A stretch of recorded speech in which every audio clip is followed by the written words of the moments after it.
Mnuchin fue el primer secretario del Tesoro de Trump y dirigió Solo Fund Management. Scott Bessent es el segundo secretario del Tesoro de Trump y dirigió Quantum, que era el otro fondo de inversión de Soros. ¿Hasta qué punto Trump y Soros realmente son enemigos? Yo me lo pregunto. De alguna manera hay como un orgullo, una vanidad de estar transgrediendo la simbólica división de poderes, las garantías constitucionales, y de eso se trata la Ilustración Oscura.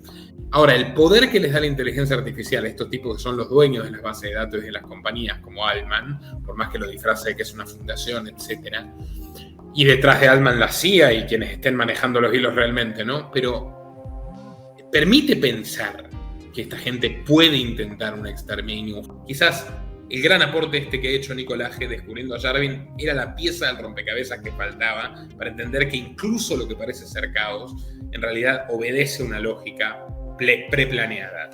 Yarvin admira el modelo cantonalista, el modelo prusiano cantonalista, que era básicamente una monarquía donde el rey era el dueño de todo, básicamente era como una empresa y después los nobles eran accionistas. Entonces él dice, el país tiene que ser como una sociedad anónima.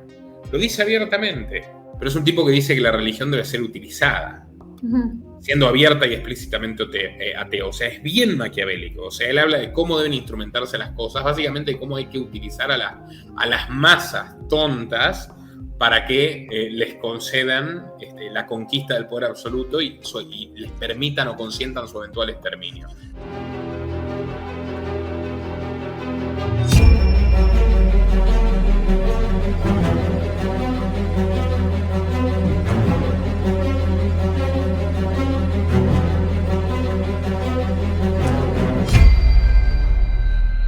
Dale clic al botón de suscribirse y no te olvides de activar la opción de recibir todas las notificaciones para no perderte de nada.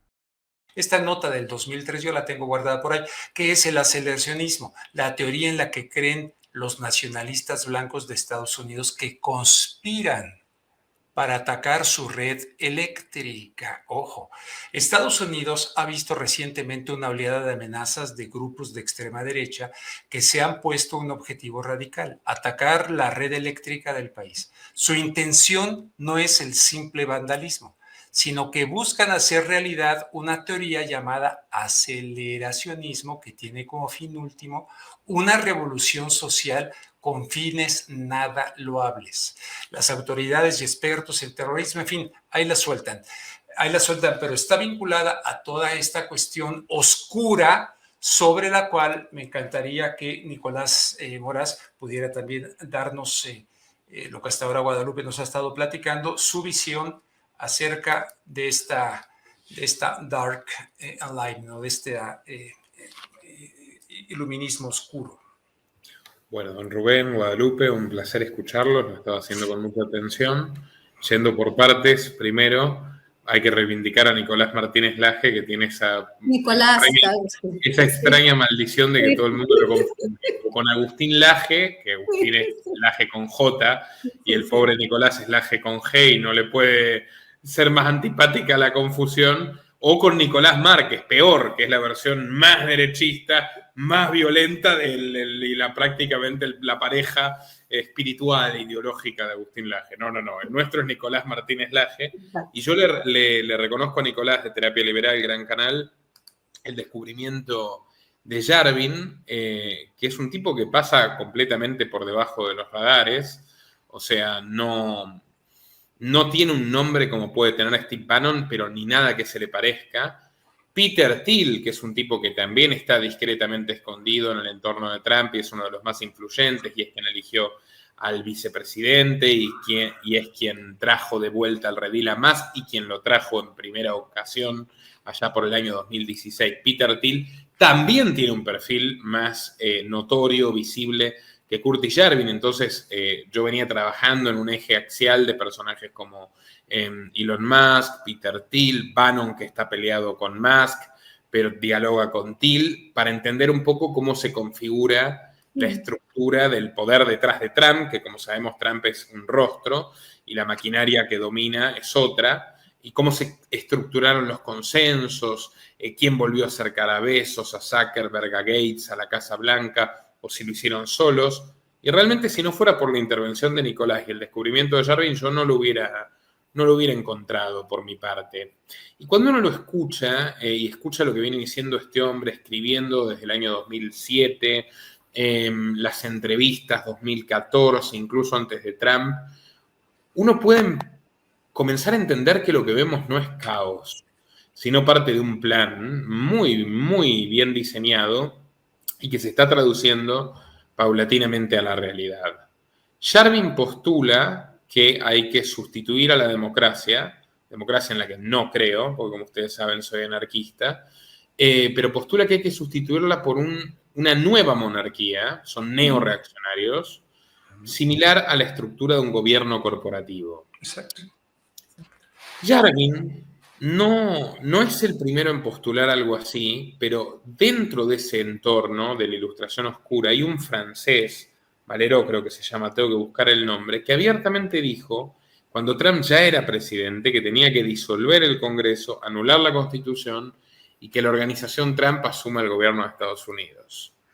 Claro, parece una diatriba, parece una propuesta inverosímil, porque es la versión maximalista de estos teóricos de lo que buscan. Pero en los hechos, Trump y puntualmente Elon Musk, mucho más que Trump en este gobierno, ¿están o no están manejando al gobierno de Estados Unidos como si fuera una empresa propia? Lo están haciendo. Lo están haciendo. Miremos el caso de Milei, de Javier Milei y Karina Milei, ¿no? Es su hermana que ejerce un poder aún mayor que él. Tienen un comportamiento monárquico, tienen un Maquiavelo que es parecido a un Bannon del subdesarrollo que se llama Santi Caputo, un cocainómano de 38 años, muy inteligente, que se ha quedado con una tercera parte del Estado, empezando por los servicios de inteligencia y el fisco, ¿no? Un hombre que donde pone el ojo pone la bala. No sé si ustedes oyeron hablar de Caputo, pero es muy similar el rol gubernamental que tiene Caputo al que tiene Musk en Estados Unidos. Por más que ahora se está gritando la cosa entre Musk y otros trumpistas, ya veremos cómo termina, pero el punto es, ese rol que cumple Musk en el DOGE es muy interesante, pues es un funcionario, pero no lo es al mismo tiempo. O sea, es parte de un organismo autónomo. Y puede trabajar en sus empresas y defender sus intereses corporativos abiertamente y no hay reclamos legales. Santiago Caputo es el hombre más poderoso del Estado argentino en este momento. ¿Algo de Dante Caputo? No, Dante Caputo era un canciller de Alfonsín, sí, pariente lejano. ¿Pero parientes? Sí, pariente lejano. Dante Caputo era el canciller de Alfonsín, un socialdemócrata. El actual ministro de Economía se llama Luis Caputo, es el tío de Santiago Caputo. Y de hecho no es que el tío puso a Santiago, Santiago puso al tío, pues Santiago es un publicista de la escuela de Jaime Durán Barba. No sé si conocen a Jaime Durán Barba, es un cientista político. ¿No? Es un economista ecuatoriano, pero es un cientista político que ha estado involucrado en las principales campañas presidenciales de América Latina de los últimos 30 años, educado por jesuitas, totalmente partidario de la tesis de Fukuyama del fin de las ideologías, pero en fin, el punto es que Caputo maneja el Estado argentino en su conjunto, se lo ha visto incluso intervenir en una entrevista diciéndole a Milei, no digas eso, Javier, porque en medio de la entrevista con Jonathan Viale, que fue un escándalo inmenso por la cuestión de Libra, que se filtró ese material de cómo Caputo intervenía, interrumpía al periodista y le decía a Milei, él le decía al presidente qué es lo que tenía que contestar. Si Pastor está, nuestro querido... No, Pastor, su mamá está hospitalizada. No me diga, Dios mío. Pero dime, ¿qué necesitas y yo lo busco? Yo lo busco, Rubén, no se preocupe. Ahora, en una pausa lo busco para que vean el video, es muy gráfico. El tipo maneja un tercio del Estado argentino, nombra a todo el mundo, incluso se ha paseado por el Congreso y en el discurso de Milei amenazó personalmente y sus guardaespaldas golpearon a un legislador opositor, Facundo Manes. Ahora, ¿cuál es la curiosidad de Santiago Caputo? Santiago Caputo está contratado como asesor, presenta facturas, el tipo tiene un despacho contiguo a Milei en la Casa Rosada, directamente gobierna, o sea, pues Milei no gobierna, se desentiende de esos asuntos y los distribuye entre su hermana, cuya experiencia profesional se resume en vender pasteles por Instagram, y el Santiago Caputo, que es el tipo que está gobernando la Argentina desde diciembre del 2023, ¿ok? Bueno, Santiago Caputo es un asesor. No es un funcionario, o sea, legalmente es un asesor. Parece sutil, pero no es sutil. O sea, el tipo tiene un enorme poder que no ha concentrado nadie en estas proporciones, que no tenga un cargo visible en la historia argentina. Es lo mismo que tiene Musk en Estados Unidos. Las dos figuras están mencionadas por Curtis Yarvin, no con nombres y apellidos, sino ese rol, el del asesor que gobierna, maquiavélicamente, sí. Él dice como el cardenal Richelieu, porque no solamente, Yarvin es un tipo culto, no solamente él postula que debe dinamitarse la democracia, también se dedica a pensar cómo, y él habla de etapas de transición dentro del marco aceleracionista, y una etapa de transición sería esta, o sea, primero tienen que conquistar el poder por los votos y después ir dinamitando la democracia de a pedazos. Por ejemplo, ahora Trump, su portavoz salió a decir que van a meter presos, la portavoz de la Cosa Blanca, a los jueces que limitan las deportaciones criminales de Trump contra inocente que lo manda a Guantánamo o a El Salvador. De hecho, ya una de esas jueces ya fue arrestada. Fue arrestada y ha habido protestas. Cientos de personas salieron ahora en Milwaukee a protestar. Y los trumpistas lo apoyan abiertamente, o sea, es una cosa increíble. Pero bueno, en fin, o sea, se jactaban de ser la democracia más antigua en pie y del rule of law y la división de poderes, pero el Ejecutivo está arrestando jueces, al mismo tiempo que está deportando gente sin juicio. A ver, no es el primer gobierno de Estados Unidos que comete crímenes abominables contra la libertad y por el momento no es el peor, aunque va camino, quizá va camino, pero a lo que quiero decir es que lo están haciendo de manera muy explícita, ya no es maquillada. De alguna manera hay como un orgullo, una vanidad de estar transgrediendo la simbólica división de poderes, las garantías constitucionales, y de eso se trata la Ilustración Oscura, que es un movimiento que se configura como enemigo de la Ilustración, o sea, abiertamente enemigo de la Ilustración. No quiero irme por las ramas. Tienen una base, Yarvin y compañía, en la crítica que hacen del mundo ilustrado y del mundo moderno. Tiene una base correcta, o sea, la democracia está completamente descompuesta. Sí. Nunca funcionó como se supone que debería funcionar en los papeles. El progresismo es totalmente corrosivo. La humanidad se está deteriorando en múltiples ámbitos. Pero bueno, la propuesta de esta gente es fuertemente misántropa, pero lo importante, lo increíble quizás, es que no tienen la hipocresía de los pseudofilántropos como Musk o como Gates, de decir, en realidad nosotros estamos haciendo esto por el bien de los demás.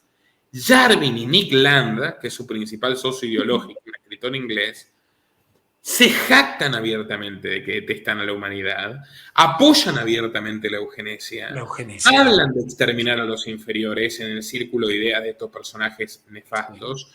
Abiertamente, Curtis Yarvin dice, según él, por supuesto que repudio por completo esto, pero él dice que hay razas destinadas a obedecer y razas destinadas a mandar. Es la vieja idea de los genetistas nazis, de los fundadores del sionismo y de los imperialistas europeos del siglo XIX, y lo postula y dice y muestra números de IQ y arma todo un relato pseudocientífico que es como el de Mengele.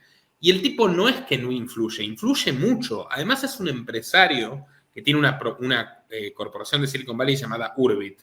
Es un empresario que influye mucho en Peter Thiel y en Elon Musk hace mucho tiempo. O sea, y así es como también a través de Thiel llegó a darle forma a muchas cosas en el gobierno de Trump. Ahora, Yarvin, como es misántropo, es abiertamente misántropo, enemigo de las masas, es antipopulista, pero justamente dice que los populistas como Bannon son necesarios para la etapa transicional, o sea, para que la gente vote a quien luego se va a convertir en el monarca absoluto.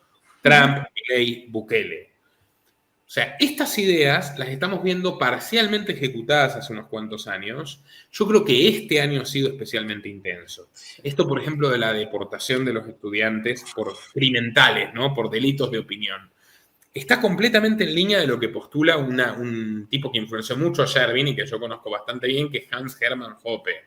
Hans Hermann Hoppe es un filósofo que yo he dicho vulgarmente, le llamé muchas veces anarconazi, pues un tipo que es antiliberal. Dice que es anarcocapitalista, pero es profundamente antiliberal, se jacta de ser antiliberal y es racista y plantea la exclusión de personas de distintas razas, de homosexuales y demás, de las comunidades privadas con las que sueña. Siempre se lo ha acusado desde el ambiente de la filosofía libertaria donde él estaba inscrito por ser un economista de la escuela austríaca, y yo lo he acusado también, me sumo a los que son completamente opuestos a Hoppe, de que él en realidad quiere sustituir el poder del Estado por una tiranía privada. Y Hoppe escribió un ensayo que no debe ser subestimado, porque es un ensayo con densidad intelectual. O sea, por más que suenen payasescas las ideas, son tipos educados, son tipos estructurados. Hoppe puntualmente, mucho más que sus colegas del sectario Mises Institute de Estados Unidos, porque él estudió con Jürgen Habermas en Europa, o sea, y él venía ya con una cabeza bien acomodada. Hoppe tiene un ensayo que se llama Democracy, the God Has Failed, el Dios que falló, democracia, el Dios que falló. En la argumentación de por qué falló la democracia y por qué incluso es un sistema inválido de raíz, Hoppe tiene bastante razón. Ahora, la propuesta del tipo abiertamente es volver a la monarquía, hacer de los países monarquías privadas. En realidad las monarquías absolutistas tenían ese régimen, ¿no? Ahora, él influenció mucho a Yarvin, por más que si le preguntan a Hoppe dice que Yarvin es un hereje de su tesis y porque no lo reconocen lo suficiente, una cuestión de vanidad de intelectuales. Pero claramente le influenció a Yarvin en lo de que hay que volver a la monarquía. Pero lo de Hoppe tenía un gran grado de abstracción. Yarvin trata de hacerlo concreto, porque es un tipo práctico, es un Maquiavelo de Silicon Valley y está llevando las ideas a la realidad muy, muy discretamente, como con la discreción que Caputo se manejaba al principio en el gobierno de Milei, con esa misma vocación sigilosa de ir entrando por los pasillos, susurrando a los oídos y generando cambios. Yarvin admira el modelo cantonalista, el modelo prusiano cantonalista, que era básicamente una monarquía donde el rey era el dueño de todo, básicamente era como una empresa y después los nobles eran accionistas. Entonces él dice, el país tiene que ser como una sociedad anónima. Lo dice abiertamente Yarvin, ¿no? Perdón, nomás te estoy poniendo esto para que la gente relacione, porque este señor Hoppe, del cual estás hablando, recibió el premio de una fundación que creó el dueño de TV Azteca en México, de la fundación. ¿Ah, sí? Ah, claro. Mira. ¿Salinas Pliego? Sí, mira, aquí está. Hermann Hoppe recibió el reconocimiento de manos del presidente del Grupo Salinas, Ricardo Benjamín Salinas Pliego. Si no hay libertad, no hay innovación. Si no hay innovación, no puede haber ningún cambio. Si no puede haber revolución tecnológica, inversiones, todo se queda estático. Bueno, aquí recibió este premio, ahí está con Salinas de Gortari, y dice la propiedad privada, requisito indispensable para la paz. Hans Hermann Hoppe, el que acaba de mencionar Nicolás Moraz, para que vayan vinculando que no son extraterrestres allá europeos que andan, no, están metidos en todo y aquí le dieron este premio en México. Adelante, perdón la interrupción, pero creo que era oportuna. No, es absolutamente oportuna, don Rubén, absolutamente oportuna. Bueno, esta gente yo los conozco de toda la vida. Caminos de Libertad, en su concurso de ensayos, Salinas Pliego, que por otro lado Salinas Pliego es un personaje curioso. Debo decir que en algunos comentarios me causa gracia o me genera simpatía, después recuerdo quién es y lo detesto. O sea, por cierto, fue un aliado importante de AMLO, más allá del rifirrafe de retórico. Ajá, exactamente. Y a mí hace años me invitó a irme a sus noticieros y quiero que vengas ahorita, no cuando tenga yo los mejores noticieros de México. Muchísimas gracias, Ricardo. Bueno, a mí me cae muy mal, pero es verdad que él apoyó a Andrés Manuel López Obrador. Bueno, claro. Y de ahí salió el embajador Moctezuma exactamente, Barragán, de su fundación que está. Perdón, de la no fundación quiero desviarte, ibas muy bien y muy ilustrativo. Luego la gente me cae, no interrumpa. No es una interrupción, es una aportación para que lo vinculen a que en México hay presencia de Hanks, ¿no? Se lo voy a copiar, maestro. A mí también me acusan de interrumpir mucho. Voy a decir, es una aportación y estoy de acuerdo con usted. Y además, me enriquecen sus aportaciones. Hago un mínimo paréntesis sobre Salinas Pliego que me llamó la atención. Salinas Pliego es un animalista psicópata, ¿sabían? No, yo no sabía. ¿Sabían que es un loco animalista obsesivo? O sea, pero nivel, o sea, está con nivel mata gente. Sí, el otro con los perros hijos, pero ajá, tremendo, ¿eh? Me llamó la atención, un día veo el tuit del tipo y digo, ¿este es Salinas Pliego? Que estaba buscando a unos pobres que se habían, no sé si es que se comieron un gato, ¿qué hicieron? Que eran pobrísimos de toda pobreza y se comieron un gato y el tipo lo estaba buscando y dando a entender que los iba a mandar a matar prácticamente. No, se lo digo en serio, ¿eh? Tiene un montón de campañas de linchamiento a gente que comete presunta violencia animal en Twitter, me llama la atención. Cierro el paréntesis, volvemos a Yarvin. Este tipo, Yarvin, en una entrevista de hace poco al New York Times, básicamente dijo que era muy bueno que Trump camine hacia el poder absoluto y el precedente que cita es insólito, pues es la pesadilla de todos los libertarios, me incluyo, dice, lo hizo Franklin Delano Roosevelt. Tercer. Y el tipo lo cita en New York Times, Jarvin, en enero, una entrevista de enero. Franklin Delano Roosevelt esencialmente dijo, hey, Congress, dame el poder absoluto o lo tomaré de todos modos. Entonces, ¿realmente Franklin Delano Roosevelt, se pregunta Jarvin, tomó ese nivel de poder? Sí, lo hizo. Lo entrevista David Marchese, si quieren buscar después el artículo a quien le interese. Pone de ejemplo a Delano Roosevelt, que recordemos que gobernó, se salteó la limitación constitucional de mandato. 3 veces. 14 años, le sacó el oro a los estadounidenses, metió, como hemos recordado 1000 veces con Rubén, a los orientales en campo de concentración y hizo los planes de las bombas nucleares que finalmente lanzó Truman solo porque Roosevelt se murió. Pues si no se moría, iba a seguir gobernando por él hasta la década del 70. Fue lo más parecido a Hitler que hubo en Estados Unidos y de hecho se admiraban mutuamente. ¿Eh? Y de hecho está todo el trabajo de Anthony Sutton de cómo las mismas familias de Wall Street financiaron a Hitler, a Stalin y a Franklin. Ahí está la entrevista, nomás que pues como yo no pago el New York Times, no me deja entrar. Después le puedo dar un consejo detrás de cámara para poder leer las notas igual, don Rubén. Okay, ahí está el Jarvin este. Tú puedes leerlas, yo tengo que pagar, yo tengo que siempre, cada año, cuando me dicen $2, $1, así. Pero... A todo esto, no sé si ustedes, si ustedes están al tanto de la oferta que le hace, por el curioso socialista, ¿no? Keir Starmer, el fabiano, el premier inglés, a Trump le traslada la oferta del rey, del moribundo rey Carlos, de integrar el Commonwealth. No sé si están al tanto. Y todavía, ya fue. Ya le presentó la propuesta. Yo sabía que podía. Y con Johnson querían integrar la entidad de América del Norte con México y el NAFTA. Pero el Commonwealth es algo muy... bueno, no el Commonwealth, pero el rubio, el Johnson. Bueno, pero en fin, no quiero que la gente se desvíe porque estabas explicando perfectamente bien esto que está detrás o filosofía que está gobernando detrás de Trump.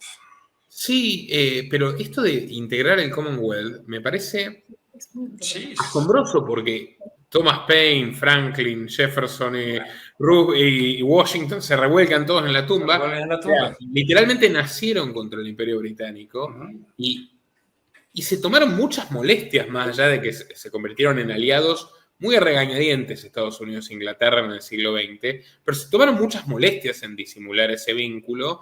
Estados Unidos, de hecho, si uno lee bien la historia de los 60 y 70, Estados Unidos forzó a Inglaterra a descolonizar. La humilló de 1000 maneras. O sea, Inglaterra no es que fue una hermandad espontánea eso desde el principio. O sea, Inglaterra tuvo que renunciar al imperio occidental y darse a los Estados Unidos a cambio de conservar el poder financiero de la City. Fueron condiciones explícitas que le puso Roosevelt a Churchill para apoyarlo en la Segunda Guerra Mundial. Y a De Gaulle también. Francia e Inglaterra descolonizaron en favor de Estados Unidos. Es una realidad histórica. La cuenta el profesor Miguel Ancho Bastos, que se lo he citado varias veces. Don Rubén en esa conferencia de Estasiología y Golpes de Estado tan buena que tiene cuando cuenta cómo se cargaron a De Gaulle. Ahora, está bien. Thatcher y Reagan, ya hubo como un estrechamiento, Blair y Clinton, y luego Blair y Bush y toda la historia. Pero llegar a formalizar que Estados Unidos reintegre el Commonwealth básicamente significa que Estados Unidos vuelve a la órbita simbólica del Imperio Británico. Es un montón. Y él dijo, amo al rey, como Trump antes había dicho, amo a Isabel. Toda esa adhesión monárquica no es accidental. O sea, se ve así. De hecho, hoy dijo en una entrevista, como le preguntaron... Que quiere ser papa, ¿no? Ahora, él quiere ser papa. Que quiere ser papa, que le encantaría ser papa. As Pope? I'd like to be Pope. That would be my number one choice. El papado es la última monarquía absoluta de Europa y es una monarquía absoluta en sentido estricto. Que además gobierna y es muy... A ver, Jarvin lo ha observado, ¿eh? No solamente Jarvin lo ha observado. Tomemos en cuenta que J.D. Vance dice que Jarvin es su pensador favorito. J.D. Vance se convirtió del judaísmo al protestantismo, porque él nació Bauman, lo hemos hablado, don Rubén, pero luego se convirtió del protestantismo al catolicismo. Y también lo escuché hablar de cómo admira, y esto ya es para caerse de la silla y reírse un rato, la disciplina de los jesuitas. Eso yo Lo no dijo sabía. poco antes de ir a visitar a Francisco, que Vance le dio el beso de la muerte. Lo vio a Francisco y Francisco expiró a las 48 horas. Bueno, hablando en serio, ¿no? Capaz yo me barrunto. No sé si Vance no se habrá hecho católico, influenciado por Jarvin, que admira que la iglesia sea, desde su punto de vista, una monarquía absoluta, que tiene 1.000 millones de clientes, lo dice así, ¿no? Sobre los que ejerce un poder, una influencia. Miren, realmente yo sé que esto puede sonarle abstracto, a la gente puede sonarle difuso. Yo empiezo a cristalizar una imagen bastante clara de hacia dónde quieren ir. De ahí a que lo consigan hay mucho trecho. Probablemente fracasen, vuelvan a fracasar. Ya fracasaron, ya se tuvo que ir Trump con el rabo entre las piernas en su día y nos pusieron 4 años de progres. Pero lo noto como más enraizado y como que la sociedad ya está como más preparada para tolerar estas locuras. Y por otra parte, el resurgimiento del nacionalismo blanco y el supremacismo blanco absolutamente detestable. Claro, yo a veces me preguntaba por qué Trump hace esto si él personalmente no es racista. Él es un reverendo hijo de lo que sea, pero racista no fue. Tuvo todo el tiempo mujeres y afroamericanos y de todos los colores, judíos y musulmanes trabajando en las empresas. Fue un tipo, todas sus mujeres son inmigrantes. No fue un tipo especialmente racista, pero ¿por qué lo adoptó? Porque yo digo, bueno, mezquino cálculo político, o sea, no va a espantar a los partidarios moderados que ven a Trump como el mal menor y sí va a adherir a gente que no votaba, que eran los locos del Ku Klux Klan. Yo primero tenía ese análisis simplista. Después descubrí que no, que en realidad la guerra racial, como la utilizan los woke de Black Lives Matter para ciertos fines y ciertos negocios, estos tipos, los neoreaccionarios, lo utilizan de otra forma, en la clave de azuzar viejos traumas y viejos prejuicios horrorosos que nunca se terminaron de ir de la sociedad americana y genera ese clima de pánico, que en este caso es la amenaza del inmigrante ilegal que viene a quitarte el trabajo, a atacar a tus mujeres y tus hijos, a ensuciar las calles, toda la culpa de los inmigrantes ilegales, o sea, toda esa óptica que viene trabajada desde hace tiempo, o sea, matando a un ruiseñor, ¿no? O sea, al pobre caballero que lo acusaron falsamente de violar a una chica porque era africano. O sea, todo eso está metido en el ADN de buena parte de la cultura americana. Ellos lo quieren explotar a propósito, despreciando a conciencia al vulgo. A través de los rencores raciales quieren que la gente acepte tener un régimen absoluto, una sociedad cada vez más cerrada y que busque, y esta es otra cosa, que tolere el principio de depuración. O sea, primero purga a los inmigrantes, después a quién va a purgar. O sea, cuando uno ya se acostumbra a purgar, como el poema de Martin Niemöller, ¿no? Primero vinieron por los gitanos, como no era gitano no me importó, por los homosexuales, como no era homosexual no me importó, por los judíos, como no era judío no me importó, y luego vinieron por mí, pero ya era demasiado tarde. Realmente estos tipos tienen esa idea, pues son partidarios abiertamente del transhumanismo y de la eugenesia. Abiertamente partidarios de la eugenesia, o sea, de la exterminación de los que sobran. Entonces, es muy interesante, el transhumanismo es como una venganza de los resentidos sociales, en gran medida, que se quedaron excluidos, lo hemos hablado bastante, Guadalupe, que se quedaron excluidos de la modernidad, los que se quedaron sin trabajo en las fábricas de Detroit, etcétera, etcétera, etcétera, que tienen enojo, que lo canalizan en los inmigrantes, lo canalizan en los productos chinos, es como que son fetiches hacia los cuales lanzan su ira o su propia desazón o su propia impotencia con su propia vida. O sea, capitalizan eso, estos tipos utilizan a esas personas frustradas como vehículo para conquistar el poder. Y si lograran en su sueño disolver la democracia, el siguiente paso sería eliminar a estos tipos que los ayudaron a llegar ahí, que compraron conspiraciones como QAnon, probablemente ideada por Steven Mnuchin, que fue un tipo que trabajó en Disney, trabajó en Goldman Sachs, fue director de Sort of Fund Management y luego terminó de secretario del Tesoro del primer gobierno de Trump. Y miembro de la sociedad secreta, como ya te dije una vez en tu programa o en el mío, de Skull and Bones Society, ¿te acuerdas? Me acuerdo, Rubén. Este Steven Mnuchin, miembro de la sociedad secreta de los Bush también. Qué interesante. Y que trabajó con Trump. Qué interesante, sí, sí. Y fue director del Sort of Fund Management.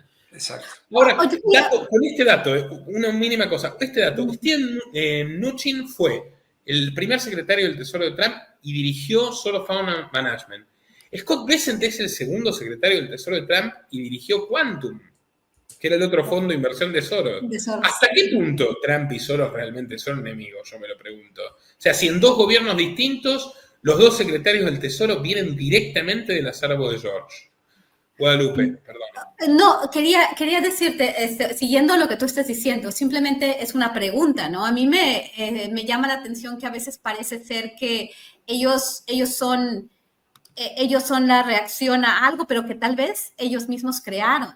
¿Por qué? Porque toda esta entrada, por ejemplo, de migrantes, todo lo café y llegando al poder, pues, ¿cómo se llama? En Estados Unidos, todo este wokeismo, ¿no? El hecho de poner a gente de color oscuro en los puestos de decisión, las cuotas, o sea, genera un rechazo, genera una reacción por parte de esta gente y se justifica que lo rechacen y que lo quieran alienar si de entrada era gente pues racista, ¿no? A mí siempre me llamó la atención porque también desde la CIA, por ejemplo, los mensajes de la CIA de que tendría que ser diverso y que las mujeres, bueno, obviamente entendemos el feminismo y su razón, pero los woke no querían supuestamente que las mujeres tuvieran hijos.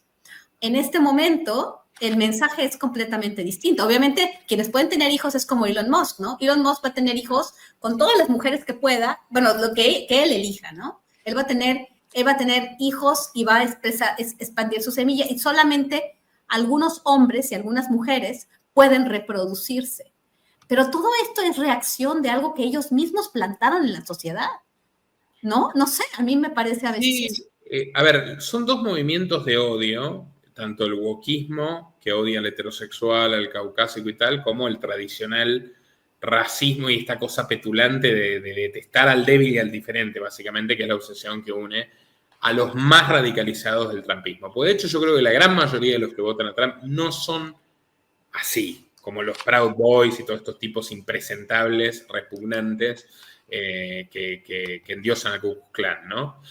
Ahora, hay que entender también el rol del cinismo en todo esto. Yarvin es nieto de judíos comunistas, ateos, que llegaron a Estados Unidos, no sé en qué condiciones, pero se supone que algunos de sus parientes huyendo de los nazis, pero es un tipo que dice que la religión debe ser utilizada, siendo abierta y explícitamente ateo. O sea, es bien maquiavélico. O sea, él habla de cómo deben instrumentarse las cosas, básicamente de cómo hay que utilizar a las masas tontas para que les concedan la conquista del poder absoluto y les permitan o consientan su eventual exterminio. Por eso es importante, por eso lo suelen relacionar con la cuestión de QAnon, por más que Yarvin no tiene mayores nexos, no es un tipo que haya apoyado QAnon ni nada por el estilo, pero podría ser un ideólogo de que le hayan dado rienda suelta a ese culto alienante que decía que Trump iba a salvar al mundo de los satánicos como Hillary y compañía, siendo que básicamente eran todos amigos de Jeffrey y tenían todos los mismos hábitos deplorables, ¿no? Al fin y al cabo, o sea, no es que Trump fuera el salvador, pero bueno, toda esa historia novelesca de que Trump se infiltró, fingía ser amigo de Jeffrey, fingía ser amigo de los Clinton. Se llegó a hacer un estudio donde el 16% de la población de Estados Unidos creía en QAnon. O sea, 16% de la sociedad. Es muchísimo. Este es el que te decía, verificado, de la Universidad de Yale y miembro de Skull and Bones, primer secretario del Tesoro en el primer periodo de Donald Trump y vinculado a George Soros también. Es la comisión trilateral, ¿no? Eso aparte no me la sé, pero sí de lo de Skull and Bones. Lo tengo en un libro, pero en fin, lo busqué y corroborado. De hecho, el doge de Musk se inspira en un ensayo que se llama Despedir a todos los trabajadores gubernamentales de Yarvin. Exacto. Directamente. Que yo estoy de acuerdo con despedir a todos los trabajadores gubernamentales, lo aclaro, pero empezando por Musk y todos los demás, pero todos, Trump incluido, ya saben mi punto. Pero lo que quiero decir es, toda esta ingeniería, ¿qué está haciendo Musk en el doge? Es muy interesante. O sea, el achique del gasto es ínfimo. El otro día, como parte de la interna que tienen Steve Bannon y Musk, Bannon se lo echó en cara, o sea, no devolviste nada. Claro, el tipo se encargó de cortar áreas. Bessent, ¿no? Fue Bessent el que se lo echó en cara. Fue Scott Bessent el que... Yo lo vi de Bannon, pero con Bessent discutió el otro día. También discutió con Marco Rubio. O sea, discutió un día con Marco Rubio casi a los golpes, después discutió con Bessent casi a los golpes. Claro, porque en el fondo, este tipo, Musk, ya se siente el rey, como cuando llegó el nenito al salón oval, a la oficina de Trump, y el nenito le decía, tú no eres el verdadero presidente. El hijo de Musk le dijo eso a Trump. ¿De dónde lo sacó? Es un símbolo, Eso es un símbolo. Eso no fue nada más, en mi opinión, así, nada más porque el niño dijo eso. O sea, eso está, los estadounidenses son mucho de símbolos, ¿eh? Y eso fue todo un símbolo. Además, el niño tenía razón y todo el mundo lo sabemos, o la mayoría del mundo lo sabemos. Hay un gobierno invisible que gobierna al gobierno visible de los Estados Unidos. Pero a mí hay muchas cosas que no me hacen sentido. O sea, a mí hay muchas cosas que no me hacen sentido porque de cierto modo íbamos para un lado y ahora nos están llevando para otro lado y pareciera ser que todo tiene, que todo podría haber sido planeado. Gobiernan el conflicto. Y además existen esas tendencias. O sea, no es que no somos tabula rasa y la élite o los manipuladores nos forman íntegramente. Ya existen prejuicios racistas, ya existen victimismos identitarios, en los progres también, en la gente así, ya existe. Entonces, los tipos asusan, estructuran, utilizan, incentivan, conducen el choque. O sea, es lo que hicieron financiando a Hitler, a los bolcheviques y a Roosevelt. O sea, buscaron dominar los tres polos de una situación donde iba a haber un conflicto entre tres, uno iba a ser exterminado y iban a quedar dos. Y finalmente el exterminado fue el socialismo, como dice Sutter, el socialismo nacional de Hitler, y quedaron el socialismo internacional de Stalin y el socialismo corporativo de Roosevelt. Y así gobernaron los mismos tipos, Rockefeller, Warburg y compañía, durante décadas, hicieron los negocios a sus anchas y ganaron muchísimo dinero. No es que no existan los antagonismos, no es que no existan las pulsiones que llevan a los Proud Boys a ser Proud Boys y a los de Black Lives Matter a ser de Black Lives Matter. Existen, el tema es cómo las capitalizan, las estructuran y las piensan estos maquiavelos como Yarvin y cómo finalmente financian tipos como Tilo, como Musk o del otro bando Soros o los Rothschild y finalmente ejecutan peones como Obama o Trump. O sea, yo no lo veo, no le veo el enigma. Lo que me parece increíble es que esté planificado y explicitado y publicado todo este temario, prácticamente este plan, esta hoja de ruta. O sea, eso es lo que quizás el gran aporte que ha hecho Nicolás G. descubriendo a Yarvin era la pieza del rompecabezas que faltaba para entender que incluso lo que parece ser caos, en realidad obedece una lógica preplaneada. Sí, pero por ejemplo, también hay otro punto, ¿no? Todos y cada una, no sé si escucharon después de los 11 días del gobierno de Donald Trump, todo lo que él explicaba por qué Estados Unidos era grande, ¿no? Y por qué él había sido de los mejores 100 días que había tenido Estados Unidos, todo apunta a que todo lo que están haciendo es a destruir. No sé con qué objetivo, pero para destruir la economía, la sociedad, la política, el bienestar de los Estados Unidos. El día de hoy, Elon Musk pone un tuit donde habla de las diferencias ya entre las economías de Europa, de Estados Unidos y de China, cuando China ya es la principal economía de los Estados Unidos, y ya por mucho, ¿no? La mayor economía mundial. Y todo lo que está haciendo Elon Musk, lo que está haciendo Donald Trump, es precisamente que Estados Unidos se vaya al declive, ¿no? Total. O sea, los aranceles, estoy diciendo, no porque me haya creído la historia de los libres comercios, ¿no? Simplemente que todo lo que están haciendo con los migrantes, por ejemplo, el ahuyentarlos, pues, lógicamente, ellos se construyeron, ¿no? un ejército de esclavos que venían de México en primer lugar y de China y de todas partes para poderles hacer el trabajo. O sea, están ahorita generando una especie de pánico y la gente no está llegando a los Estados Unidos, que luego va a llegar quizás, pero todo lo que está él planteando, todo lo que está haciendo para Estados Unidos, todo lo que está haciendo con NSF, con NIH, quitando los fondos para las universidades, para la investigación, pues que todos esos fondos se van a ir a China. O sea, va a seguir la espiral todo para China. O sea, todo lo que están haciendo es para destruir también el patrón dólar. Ya dijeron que para crear otro sistema que los va a beneficiar a ellos. En ese sentido, sí parece que ellos tienen un plan que nos hace menos sentido, porque ellos están arriba, porque ellos no están dentro de Estados Unidos, ¿no? Es impresionante. Por ejemplo, lo que hizo Donald Trump de decir, ay, sí, Canadá, el próximo presidente de Canadá, el próximo primer ministro de Canadá tiene que ser alguien que acepte ser un estado más de Estados Unidos. Pues entonces, Permítame, eso de la liquidación de un estado en favor de otro también está. Miren, leo una cita literal.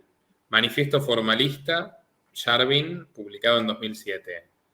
No creo que sea demasiado loco decir que todas las opciones, incluida la reestructuración y liquidación de Estados Unidos, entendido como una gran compañía quebrada, deberían estar sobre la mesa. Build Back Better. Cita literal de Curtis Yarvin. Y dentro de eso, el aceleracionismo, que literalmente tiene que ver con acelerar el proceso. Y por eso llegó Trump con destruir la pluma el desenvainada. orden. Y como bien apuntaba Nicolás, o el video que vimos, totalmente la Constitución les vale un sorbete. O sea, aquí estamos ante un nuevo paradigma que vamos a ver quién lo detiene, pero para mí es la cuestión de tecnócratas sionistas. Por lo menos Trump es un tecnócrata sionista. Que Trump no entiende nada de tecnología y habla de la inteligencia artificial y la guerra de la inteligencia artificial. Pero ¿por qué le está asignando esa importancia también al tema cripto y demás? Primero porque está el proyecto económico que siempre describe Nicolás Laje de la digitalización de todo y la tokenización, etcétera. Pero después, porque Yarvin también, por ejemplo, influyó mucho en Sam Altman, el de ChatGPT. O sea, esto lo descubrí después de haber hecho mi documental de Sam Altman, porque le hicimos un documental a Sam Altman hace como 2 años, pero ahora descubrí que también es muy cercano a Altman. El aceleracionismo se conecta con el transhumanismo, porque dice, si nosotros logramos ser una especie superior de cyborgs con cuestiones cerebrales implantadas y tal, se maximizan nuestras diferencias o se potencia nuestra presunta, ¿no? Este es el pensamiento de estos locos, nuestra superioridad sobre el resto, directamente los vamos a poder dominar incluso a través de la telepatía, ¿no? Pero piensan así. Ese es el punto de los transhumanistas aceleracionistas. Ahora, el poder que les da la inteligencia artificial a estos tipos que son los dueños de las bases de datos y de las compañías, como Altman, por más que lo disfrace de que es una fundación, etcétera, y detrás de Altman la CIA y quienes estén manejando los hilos realmente, ¿no? Pero permite pensar que esta gente puede intentar un exterminio, un genocidio, una limpieza social, como lo que ya hacen sus amigos sionistas en Palestina o como lo que intentó Hitler en los 30. O sea, no es completamente descartable, al menos en el mediano plazo, que intenten un tecnogenocidio y le echen la culpa, por ejemplo, a que las máquinas se salieron de control. Claro, pero a ver, por ejemplo, esta idea, ¿no? Es que todo lo que están haciendo para mí me pareció completamente loco, ¿no? El hecho de que el tren de Aragua no existe. No existe el tren de Aragua porque existía un tren de Aragua en Venezuela y luego pues todos los que eran el tren de Aragua o quien sea, todos se salieron de ahí y se fueron a otras partes. Te refieres, para la gente que no lo sepa, a la pandilla, ¿no? Sí, no existe la pandilla como tal. Es que no existe. Ellos hablan de que cualquier venezolano puede ser del tren de Aragua, pero además generaron, y esto lo digo porque se generó desde lo que algunos llaman el estado profundo, se generó, o sea, y esto va más allá de las administraciones. Los migrantes empezaron a llegar a pedir asilo a Estados Unidos y fue todo un sistema, de alguna manera, sí fue por diseño. O sea, yo lo vi con el paso por la selva del Darién. O sea, las autoridades estadounidenses, el Departamento de Seguridad Nacional, estaba con el Senafront, que es la policía fronteriza panameña, ya tienen todos sus datos biométricos. Antes de haber llegado a pedir asilo, ya tenían los datos biométricos. Se generó toda una mercadotecnia política para que los vieran y que la gente sintiera el miedo. Y esto no se hizo solamente en los 4 años de Trump, sino venía ya desde Barack Obama. En 2014 llegaron los niños a pedir asilo, llegaron las familias a pedir asilo. Este miedo al débil, al que ellos consideran débil, que no importa que se muera, todo esto fue generando realmente el apoyo a este movimiento, a este nacionalismo blanco, a este neonacionalismo, o sea, para alimentar todas estas ideologías. O sea, el ver a la gente, de hecho, el tema migratorio es el que más alimenta las posturas exitosas de derecha. O sea, lo que pasó con el Brexit, lo que ha movido a muchos votantes en las democracias ha sido el tema migratorio. O sea, y pareciera ser que era lo que querían, o sea, que se justificara, ¿no? Este posible genocidio o este posible detención masiva de personas que podían haber sido unos criminales. Y lo dijo, y lo ha dicho Homan, y lo ha dicho la señora esta espantosa del Departamento de Seguridad Nacional, que parece ¿cómo se llama? Una Barbie con un sombrerito. Bueno, asesina de perros, además. Sí, o sea, ellos dicen... Mató a su perro. La encargada de Home Labs, ella directamente lo mató. Era un perro utilizado para la caza, pero como se iba a jugar y le brincaba a las palomas, total, no lo pudieron entrenar para la caza. Y yo dijo, en sus memorias dijo ella, mato a este perrito, creo que era perrita, y yo lo mato para que así la gente se dé cuenta que a veces hay que tomar decisiones importantes, y asesinó a su perro. Robert Kennedy Jr. en la autobiografía escribe que se divertía metiendo palomas y ratones en una licuadora.